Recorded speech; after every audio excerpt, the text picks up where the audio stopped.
vợ kém chồng hẳn 13 tuổi. Sợ nhất là ở tầm tuổi này phải chăm ông chồng mà bất trí hoặc là thế nọ kia. Tại sao cô đợi em lại bị như thế? Phải ngồi với ông ấy để nói chuyện với ông ấy thì cũng đã là một sự bất mãn rồi. Nghĩa là ghét đến nỗi là cái cách ông ấy chào một đứa trẻ con hàng xóm mà chồng nó không thích rồi. Cái nhận thức về cái vấn đề thời sự ấy nó đã khác nhau rồi. Là ly dị thì rất đơn giản chị ạ. Cái kết cục đấy nó em cũng không biết được đi đâu. Xin chào, đây là chương trình Bạn Được Không cùng với sự đồng hành của chuyên gia tâm lý Trần Kim Thành. Với một người phụ nữ mà em mới có 49 tuổi thì em còn rất trẻ. Em còn mong muốn cống hiến hoặc là em muốn sống một cuộc sống rất là ý nghĩa của nó đấy. Chồng em là 61 tuổi, vừa về tận 6. Anh ấy mới thay cái khớp gối, có chút máu mỡ và chút gút nữa. Cái đầu óc thì có vẻ nó không được nhanh nhẹn nữa ấy. Cái trước đây đã chậm rồi nhưng bây giờ còn hơi chậm chút xíu nữa. Sợ nhất là ở tầm tuổi này phải chăm ông chồng mà bất trí hoặc là thế nọ kia. Phải ngồi với ông để nói chuyện với ông ấy thì cũng đã là một sự bất mãn rồi. Và em thấy rằng là nếu mà chồng em như này thực ra bây giờ đang có gia đình nhà nội tính nữa, nhưng mà không phải, tính em không phải là người ỷ lại như thế. Bây giờ anh như thế nhưng mai kia anh ấy nhớ anh lẫn, bởi vì anh đã có những tai nạn tiền sử về rượu rồi. Ngày mai ngày kia anh lẫn thì mình nếu vẫn còn là vợ mình bắt buộc phải là người đứng chịu sào để mà chăm sóc. Tại sao cô đợi em lại bị như thế? Nó suýt nữa 53 tuổi, nếu mà số em không may em cảm thấy ông trời may mắn. Thương em, chứ lúc đấy anh bị tai nạn mà anh ngồi đấy anh không chết, anh ngồi đấy anh ấy tai nạn anh ngơ ngơ thì đúng là cuộc đời em thực sự bất hạnh. Đấy, em sợ như thế á. Ông đấy thì thích, nó là một cái cô gái về trắng trẻo xinh xắn có pháp nhưng mà não ngắn ngắn thôi, ít đi. Nói chung là chỉ còn một người vợ bình thường ấy, hoặc là một đôi vợ chồng hợp nhau về cuộc sống tình dục ấy, và người ta có thể là cũng kiên nhẫn để giải thích những cái chuyện nó tào lao vớ vẩn thôi. Mặc dù công việc thì là buôn bán nhưng mà thực ra em lại bị bệnh và hơi sách vở. Thế và nói chuyện trong mâm cơm hoặc nói chuyện thì em hiểu bạn nắm bắt rất nhanh và em không có kiên nhẫn để giải thích cho anh ấy hiểu, bởi vì em nghĩ rằng chuyện đấy những cái ông già làm xe ôm hay là một người bình thường đấy người ta cũng vẫn có thể hiểu được, không cần mất thời gian giải thích. Và em thấy rất là bực mình. Ví dụ như ở một người nhà quê người ta ra thành phố chẳng hạn, cái vùng môi trường đấy nó chỉ có thế, nhưng khi người ta ra biển lớn đầu tiên ra choáng nhưng người ta sẽ bắt kịp, bởi vì tuổi 6 hơn 60 không phải là quá già, nhưng anh ấy không thể bắt kịp được bất kỳ vấn đề gì cả và thì hiểu mọi thứ nó. Và tóm lại mình không thể hiểu nổi tại sao ông hiểu như thế. Nghĩa là ghét đến nỗi là cái cách ông chào một đứa trẻ con hàng xóm mà chồng nó không thích được. Cái không hài lòng, cái nhận thức về cái vấn đề thời sự ấy nó đã khác nhau rồi. Vợ kém chồng hẳn 13 tuổi, đến bây giờ vẫn thế, bất kỳ ai nhìn thấy người ta đặt câu hỏi to đùng luôn. Bạn Kinh Sơn hỏi là chắc là cái ông này giàu lắm thì cô kia cũng mới lấy, hoặc là có từng phải là vợ hai. Nhưng thực ra cái đứa con đầu là của mình. Khi mà đi đâu đến chẳng hạn thì anh ấy không tỏ ra là gentleman đấy, đang thông thường, nghĩa là một người chồng ấy hãy lo cho vợ đấy. Ví dụ như anh đi ăn sáng thì cùng lắm mình chỉ chấp nhận là anh ấy trả cho, nghĩa là cố nén chờ cho anh ấy trả cho mình tiền để bắt bánh đa là hạnh phúc lắm rồi, bởi vì cái cách mà người ta rút tiền là cũng thật sự là khó khăn và chật vật.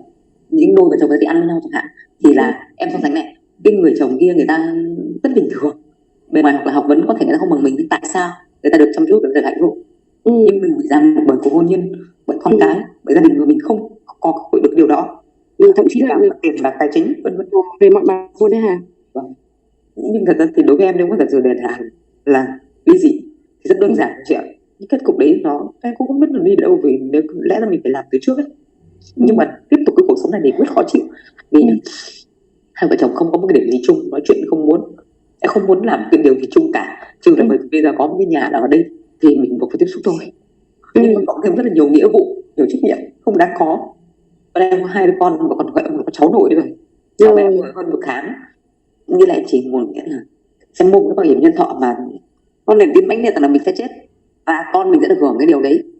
Thế vậy lúc anh chị yêu nhau lấy nhau thì anh có thể làm con người như vậy sẵn không? Hay là bây giờ anh mới trở nên ù lì như vậy? Cái này 30 năm rồi mà. Cái lúc đấy thì là em còn rất là trẻ, em mới có 18 tuổi, lúc đấy em bất mãn chuyện gia đình. Thực ra em là một rất là cá tính, là tất cả mọi thứ quyết từ tấm bé mình quyết đoán quá. Thế thì khi đang bất mãn chuyện gia đình thì gặp anh ấy, thì anh ấy hơn mình 13 tuổi, nghĩa là bản thân là có một số vấn đề người ta sẽ hiểu biết hơn mình, và thế là mình cảm thấy thôi. Và những cái người thanh niên trẻ trâu khác thì nghĩa là không thích kiểu cảm thấy tin cậy ấy, chọn anh này lấy thôi. Thực ra rõ ràng em vẫn bảo chữa với mọi người rằng em đấy anh ấy không phải anh lấy em, người ta lớn tuổi và chỉ được mỗi cái đấy thôi, và mọi thứ đều tệ hại hết. Có thể do mẹ em lấy chồng nhiều tuổi, mẹ em lấy ông chồng cũng trong một cơn bốc đồng, lấy ông chồng hơn cả hai giáp 27 tuổi, và cuộc hôn nhân đấy cũng bất hạnh. Trong trường hợp kia thì là bố em là người hiểu biết và mẹ em là người ít hiểu biết. Chỉ đơn giản lúc đấy anh ấy xin nhắn người lớn mà mình cảm thấy tin cậy, mình chỉ quyết đoán, mình chỉ mạnh mẽ lúc đấy, nhưng mình vẫn là đứa trẻ con mà mình nhìn ra tưởng là cái lối thoát của mình là cái cuộc hôn nhân đấy, nhưng không phải. Lấy nhau chỉ tầm 1-2 năm thôi là bắt đầu đã cảm thấy là có vấn đề rồi. Trong vài năm thì chồng lại thật nó lại nhiều hơn, thì rất là ức chế. Anh uống rượu uống bia, uống nhiều say, nhưng lúc đấy thì uống nhiều đi chơi. Thực sự lúc mới lấy đã hay đi chơi rồi, những cái đám bạn rượu ấy, xong rồi về nói sẽ cun ấy, say rồi ngã bị tai nạn. Tính em thì lại không biết chăm sóc, nên là không thích, nghĩa là bản thân mình thấy là một cái cuộc hôn nhân là mình không được, không xứng đáng để mình có đấy. Tự người ta gây ra lỗi thì người ta phải tự chịu nhiệm, mình chỉ có một cái nghĩa vụ tối thiểu. Ví dụ anh lên bệnh viện, tôi sẽ lên bệnh viện cùng với anh, nhưng mà tôi không thể bưng bô đổ anh, mình không có được, bởi vì đấy không phải là lỗi do tôi, mà tôi trẻ như này tôi còn phải đi cày cuốc kiếm tiền để chật vật ăn mang gia đình, cực kỳ vất vả. Và nó bắt đầu từ rất lâu rồi, nó chồng lên, bảo mình rằng là thôi vì con. Anh ấy hơn em 13 tuổi, lúc anh ra khỏi quân đội anh không có công việc, bảo anh rằng là ở cái thành phố Hải Phòng có cái công ty đấy, công ty nhựa đấy làm ăn tốt, thì để sau đó anh đi làm đấy. Trước khi anh về hưu anh ấy rêu rao mọi người rằng là anh về hưu anh ấy sẽ cho vợ cái đường lên hưu. Thực ra hồi đấy em cũng không thèm quan tâm là lương anh được bao nhiêu đâu, bởi vì là trước đây khi anh đi làm thì anh ấy đưa cho em 6 triệu. Đấy là những năm gần đây đưa 6 triệu, thì anh út kia 3 năm học cấp 3 ấy, thì cái tiền mà mình phải đóng các thứ đấy, chưa cần nói nuôi ăn đâu nhé, những cái tiền đóng học ấy thì đã mất 195 triệu rồi. Đấy thì để so sánh một con số để nghĩ là em phải lo lắng như nào, thì thực sự cái nợ đấy rõ ràng nhé, không phải là do cho bản thân em, do mình phải đáng đáng. Ngày xưa đi học đại học nên anh cũng không biết là con anh một tháng hết bao nhiêu tiền, nên lúc về hưu thì anh đưa ra, nhưng mà em tin chắc rằng là anh không có khả năng đâu để cho vợ cái lương hưu đâu.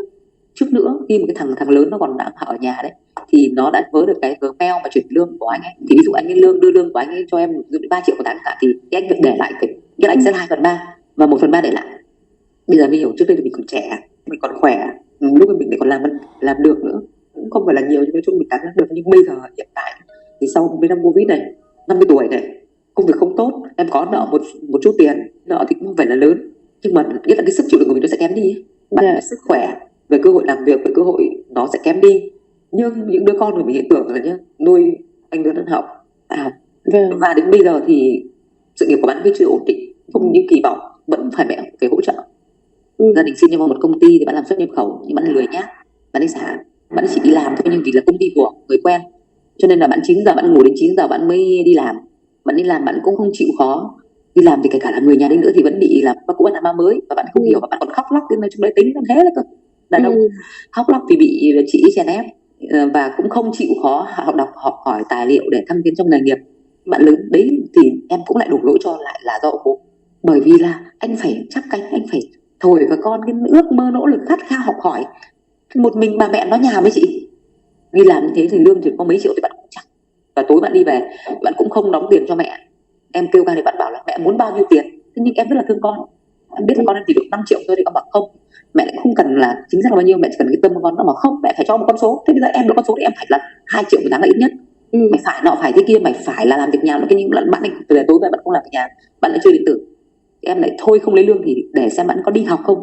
Bạn ấy cũng không học cao học, học thêm một tiếng Anh gì đó, học một cái khóa gì đó để bổ trợ cho năng lực nghiệp vụ. Em luôn luôn đi đằng sau con, nghĩa nếu ví dụ chẳng may mà nó lệch đi một tí thì em có thể nhờ người ta hỗ trợ. Nhưng con em không học, gần đây mới đi học thạc sĩ. Hoặc ví dụ là bây giờ lại nói lại với cái bác ngày xưa làm ở Hải Phòng là bác vẫn lại cho cháu kết nạp đảng ở công ty đi, nhưng mà bạn cũng chẳng hoàn thành nổi được cái lý lịch giảng viên. Em làm kinh doanh ở cái chợ đầu mối, khi so sánh với bạn bè mà hơn mình được ăn học hơn mình, người ta có cơ hội nhiều hơn mình, cứ tiếc à. Đấy chính là điều mà mình đáng tiếc. Nếu mình đặt trong một môi trường tốt hơn, mình còn phát triển tốt hơn nữa, và mình nhường cơ hội cho con thì con mình thì không biết tận dụng. Bạn ấy là hơn bạn bé 10 tuổi, bạn đã ra trường 6 năm rồi, bạn bé là đi học đại học thôi. Anh ấy đang giai đoạn dở dở ương, thấy trong lòng mẹ không tôn trọng bố, thì thành ra anh có những cái lời nói không được ok lắm. Tất nhiên may là anh không thể hiện trước mặt bố, nhưng nó không có sự tôn trọng. Ở trong cái trường hợp này là anh không có khả năng để dạy dỗ con. Đấy, cái nền ấy, cách sống của bạn cũng rất tệ, và lẽ ra bố bạn ấy phải là đàn ông, là phải giáo dục, chứ không lúc nào bà mẹ cũng phải giáo dục thì không thể chịu được. Thế nên em mới thấy nó mới càng bất mãn thêm. Giả sử như anh lớn mà anh ấy trưởng thành, giờ anh ấy ở một cái vị trí ngon lành đúng ý rồi thì không sao, thằng em cứ nhìn vào như thế mà làm thôi. Nhưng mà em lại cay ta phải lôi những cái sai lầm của thằng lớn ra để mà so sánh. Cuộc đời em chả có một cái thú vui gì ấy, du lịch không đi, đi chơi không đi, thi thoảng chán quá ở nhà thì ra ngoài đường thôi, gọi là tìm một chỗ tào lao, và nghĩa là lại tiếc tiền thì lại còn ngồi một chỗ nào đấy hoặc giao lưu với những người bạn. Nếu bây giờ tất cả những cái việc mà em gặp trắc trở trong cuộc sống kia, gọi là văn mãn, nó chỉ là trắc trở thôi, em sẵn sàng chiến đấu với những cái khó khăn đấy, nhưng với điều kiện là mình phải nhìn thấy rằng nó có giải pháp, nó phải có những tia sáng để lóe lên, để mình cảm thấy rằng là mình sống nó phải có ý nghĩa. Đấy, nhưng mà đây là mình thấy vô vọng. Tuổi này chưa có cái gì, vẫn chưa hẳn là đã là có. Chấp nhận họ như là một cái bối cảnh đang diễn ra trong cuộc chơi của chị, đang say sưa đóng vai nạn nhân vì ông chồng tôi mới thế. Vì đứa con nên tôi mới thế, vì thế nọ cái tôi mới thế, vì mình còn đang mải mê đã đóng vai nạn nhân thì làm sao mình có đủ tỉnh táo bình tĩnh để mình chủ động quyết định những cuộc thứ trong cuộc đời mình. Chị nhớ lại đi, cái lần đầu tiên chị đã không ý thức một cách bình tĩnh để lựa chọn những cái quyết định sáng suốt trong cuộc đời chị thì phải trả giá như thế nào. Đó là cái lần mà chị quyết định kết hôn đó. Đúng rồi. Và chị đổ lỗi cho vì bố mẹ chị đúng không, vì bất mãn, vì thế nọ thế kia, vì chị là nạn nhân nên chị quyết định bốc đồng như vậy đúng không? Đúng rồi. Ok, đời đồng ý, chị thích bốc đồng, ok cho bốc đồng. Ok, thích biết cái giá của cái việc không chủ động ý thức cuộc đời mình mà để cho những cái thứ khác nó quyết định. Thế thì sẽ biết cái giá đó là gì, và chị đã biết 30 năm qua chị biết cái giá đó rồi đúng không? Nếu đủ thấy đắt rồi thì từ giờ trở đi sẽ không trở thành nạn nhân nữa, sẽ không để những thứ trong cuộc đời nó đưa đẩy mình nữa, mà mình sẽ phải chủ động ý thức trong mọi suy nghĩ, hành vi, quyết định của mình. Nào, chị đã chịu học bài học đó chưa nào? Mình biết rằng là đấy là sai lầm rồi, thế nhưng mà bởi vì là cái sai lầm đấy nó gây ra hậu quả và bây giờ mình lại phải gánh cái hậu quả nghiêm trọng đấy nhá, chứ nó không lại làm lại được từ đầu cơ. Thì mình bảo dù sao vẫn là cái ván cược ấy, cái người chồng là mình cũng sai thì sửa nha. Bây giờ lại sai thì sửa, nhưng cái gì mình lầm lỗi mình làm ra thì mình vẫn phải gánh cái hậu quả của nó là đương nhiên, bởi vì đời luật nhân quả mà chị. Đúng rồi. Mình gieo hạt xuống là mình phải nhận cái quả thôi, mình không có cách nào khác. Và nếu mình thực sự học được bài học á, mình sẽ bình thản nhận cái quả đó, nó đắng hay nó ngọt cũng được, nhận đi, bởi vì mình là người gieo nó xuống, trồng nó xuống rồi, mình vun sới nó rồi, thì bây giờ mình nhận quả đi, mình ăn đắng đi một tí để lần sau mình sẽ không bao giờ gieo cái hạt đó xuống nữa. Đấy là cái bài học mình nhận ra, chứ còn nếu mình không chịu ăn quả đắng đó, lần sau mình lại gieo hạt nó xuống ngay lập tức. Đời dạy mình theo cách như vậy, cho đến khi nào mình thực sự chấp nhận ấy, thì chị sẽ không còn bất mãn vô vọng bế tắc nữa. Mình cực kỳ bình thản trong cuộc đời này. Mình bất mãn về nó một nhát, mình không hài lòng với những thứ đang diễn ra xung quanh mình một nhát, là tâm mình xáo trộn, là mọi thứ trong mình nó bắt đầu nó khủng khiếp lắm. Là mình muốn thay đổi cái này, mình muốn thay đổi cái kia. Mình đang đi trên đường thôi nhưng mình phải dừng lại để mình thay đổi cái bụi cây này, thay đổi cái cọng cỏ kia, mình thay đổi đủ thứ cả. Thẳm sâu trong cái việc chị bất mãn với đời sống gia đình của chị, với hôn nhân của chị, đúng rồi, cũng là bởi vì chị đang muốn sống một đời sống rực rỡ. Chị muốn sống một cuộc sống xứng đáng, ý nghĩa, hạnh phúc, chứ không phải là nó lời lợt qua ngày.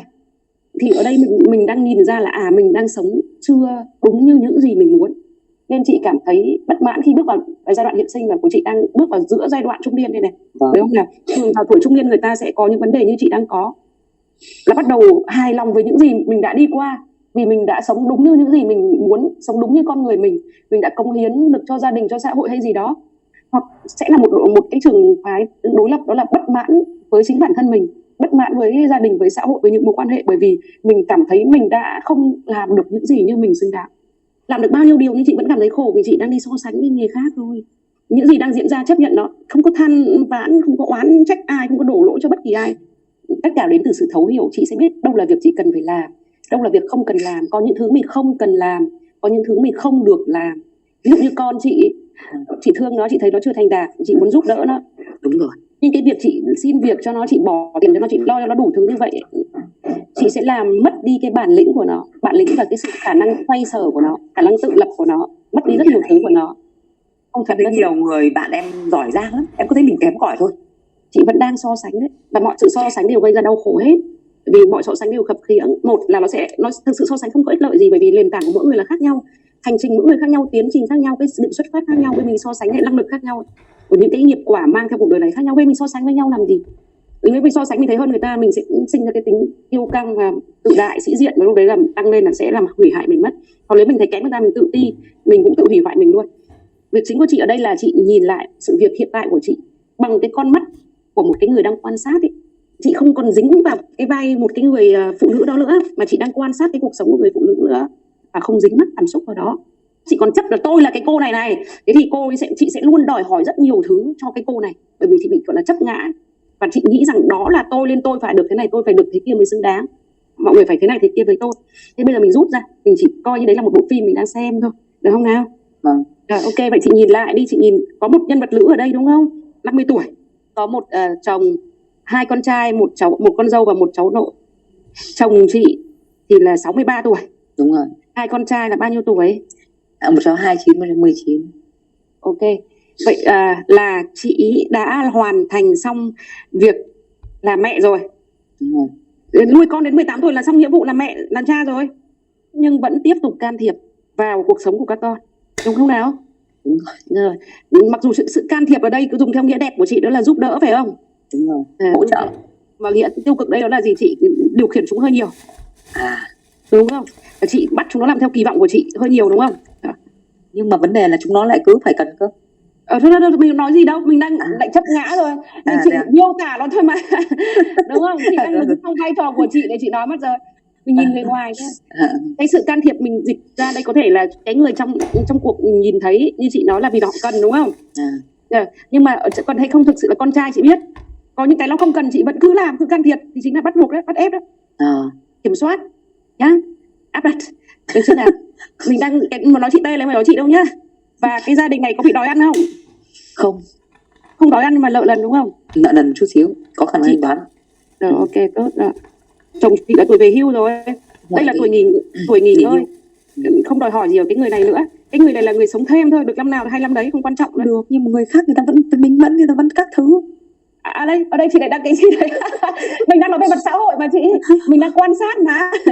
Chị này bắt đầu dính chấp vào cái cô Trang, cô Tê đó rồi. Không phải cô Trang đấy nhá, mình nói mình nhìn theo góc độ khách quan rằng là cái người 62 tuổi người ta chưa thể là về hưu được, người ta vẫn còn cống hiến về sống, hoặc là người ta sống một cuộc sống có ý nghĩa tùy nguyện vọng của họ. Nhưng bây giờ mình đang nói một cách khách quan là ở tuổi chồng là tuổi về hưu rồi. Cái tuổi là tuổi nghỉ ngơi, không phải làm việc. Nhưng có những người có nguyện vọng tiếp tục làm việc cống hiến, muốn được làm việc cống hiến nữa để cảm thấy cuộc sống có ý nghĩa thì họ làm tiếp, không sao cả. Người ta sống một cách ý nghĩa cũng được, mà ví dụ như đọc sách hoặc là bơi lội hoặc là thể thao hoặc là giao lưu. Đấy là ý nghĩa theo cách của chị. Ý nghĩa theo cách của ai đó chỉ đơn giản là nghỉ ngơi thôi. Thế á? Vâng, là ăn, là ngủ, nghỉ, không là uống rượu. Cô ơi, nhưng mà ở bên Nhật người ta 60 tuổi về hưu người ta vẫn còn vài năm đã mới định nhận sổ lương, chứng tỏ người ta đánh giá ở mức trung bình là vẫn chưa cần phải về hưu. Chị lại so sánh vì nguyện vọng của mỗi người là khác nhau, năng lực của mỗi người là khác nhau, nhu cầu của họ cũng khác nhau, nên mình không thể lấy năng lực, nhu cầu, nguyện vọng người này so sánh với năng lực, nhu cầu, nguyện vọng người khác. Tất cả những cái nguyện vọng của chị đều tốt đẹp cả. Nhưng không có nghĩa là tốt đẹp là người khác phải làm đúng như thế thì mới tốt đẹp. Vâng. Có những người sinh ra bại liệt luôn rồi, không đi được, nằm yên một chỗ, không làm gì cho cuộc đời của mình được, không làm gì một chút gì được luôn, phải sống nhờ cậy vào người khác, bút ăn mớm ăn. Nhưng họ có ý nghĩa không? Họ vẫn có ý nghĩa đấy. Những cái người đến đấy gấp ba nhiều lần, họ không nỗ lực gì hết chị ạ, họ làm đấy họ sống không. Có những người sống thực vật luôn đấy, nhưng họ vẫn có ý nghĩa đấy chị ạ. Những cái người đến thăm cái người đó họ sẽ nhìn thấy, ôi mình còn may mắn quá, mình còn cái thân thể này đầy đủ, mình có cái sức khỏe này, mình có đôi chân để đi, có tay để làm, có mắt để nhìn, có đầu óc để làm việc. Những cái người đấy giúp mình cảm thấy mình may mắn vì mình đang có rất nhiều thứ mà mình không biết. Họ đang giúp mình học ra một bài học là mình cần phải trân trọng những gì mình đang có, và mình cần phải làm việc để giúp đỡ chính bản thân mình và giúp đỡ cả những người đang cần sự giúp đỡ của mình. Thì họ vẫn có ý nghĩa đấy chứ không phải không có ý nghĩa đâu. Ngay cả khi họ không làm gì cả, họ vẫn có ý nghĩa đây thôi. Nên cuộc đời sẽ luôn luôn tạo ra những thứ nó có ý nghĩa với cuộc đời này. Không phải là ý nghĩa mà mình gán cho nó, mình đặt cho nó đâu, nó tự có ý nghĩa luôn rồi. Nên ngay cả sự hiện diện của chồng chị ở đấy, dù anh ấy không làm những thứ như chị muốn thì cũng có ý nghĩa với chị vô cùng. Chị nhìn thử xem cái anh ấy có ý nghĩa gì với chị. Ví dụ là một người chồng ít ra trong một quãng đời nào đó đúng nghĩa, đồng hành cùng mình. Có một ai đó đồng hành với chị đúng không? Đúng có rồi. Một ai đó chấp nhận chị đúng không? Chỉ là chị đang không chấp nhận anh ấy thôi, chứ anh ấy chấp nhận chị đó. Đúng rồi. Chị thấy cảm thấy được đồng hành, được chấp nhận, được yêu thương bởi một ai đó. Cái điều đó quý vô cùng, bởi vì chị còn không cảm nhận điều đấy ở trong chính gia đình chị mà. Đúng rồi. Đúng chưa nào? Nên là anh ấy không làm gì thì anh đã rất ý nghĩa với chị rồi. Còn nữa này, chưa hết đâu này. Anh nhờ đấy để chị thấy là ngoài cái cuộc sống bình thường mình có thể sống một cuộc sống rực rỡ. Bởi vì mình không muốn sống một cuộc sống nhàm chán như anh ấy. Chị nhìn anh ấy thì chị phát hiện ra là mình thích cái khác. Chứ nếu không có anh ở đấy chị đâu biết cái gì là chị thích đâu. Mọi thứ đang diễn ra cũng vì chị luôn, để giúp chị học ra những thứ chị cần phải học. Nếu không có cái người đó cứu vớt chị cái lúc chị 18 tuổi đấy, chắc gì chị có cái chị Tê là ngày hôm nay, phải không nào? Thế nên mọi chuyện diễn ra đều có ý nghĩa của nó. Chị đừng phải mong đi tìm ý nghĩa gì hết, bởi vì thực sự nó đã có ý nghĩa sẵn ở đó rồi. Chị có nhìn ra nó hay không mà thôi. Mình trở lại cái việc nhìn quan sát một cách khách quan đi đã nào. Chồng tuổi về hưu, anh này cũng chỉ muốn nghỉ ngơi thôi, chứ cũng không muốn làm cái gì vẻ vang hay dạng dỡ gì cả, phải không nào? Đúng rồi. Thậm chí là có thói quen uống rượu. Bây giờ không uống nữa rồi, vì bệnh rồi, không uống. Ôi rồi giỏi thế, tức là bỏ được cả thói quen đấy, đúng rồi đúng không? Đến với chị Tê đi. Chị Tê là mới đang tuổi trung niên thôi, mà thực ra phải chính xác là tuổi hồi xuân. Có hai giai đoạn mà người ta muốn rực rỡ về mặt năng lượng nhất ấy, đó chính là tuổi thanh xuân và tuổi hồi xuân.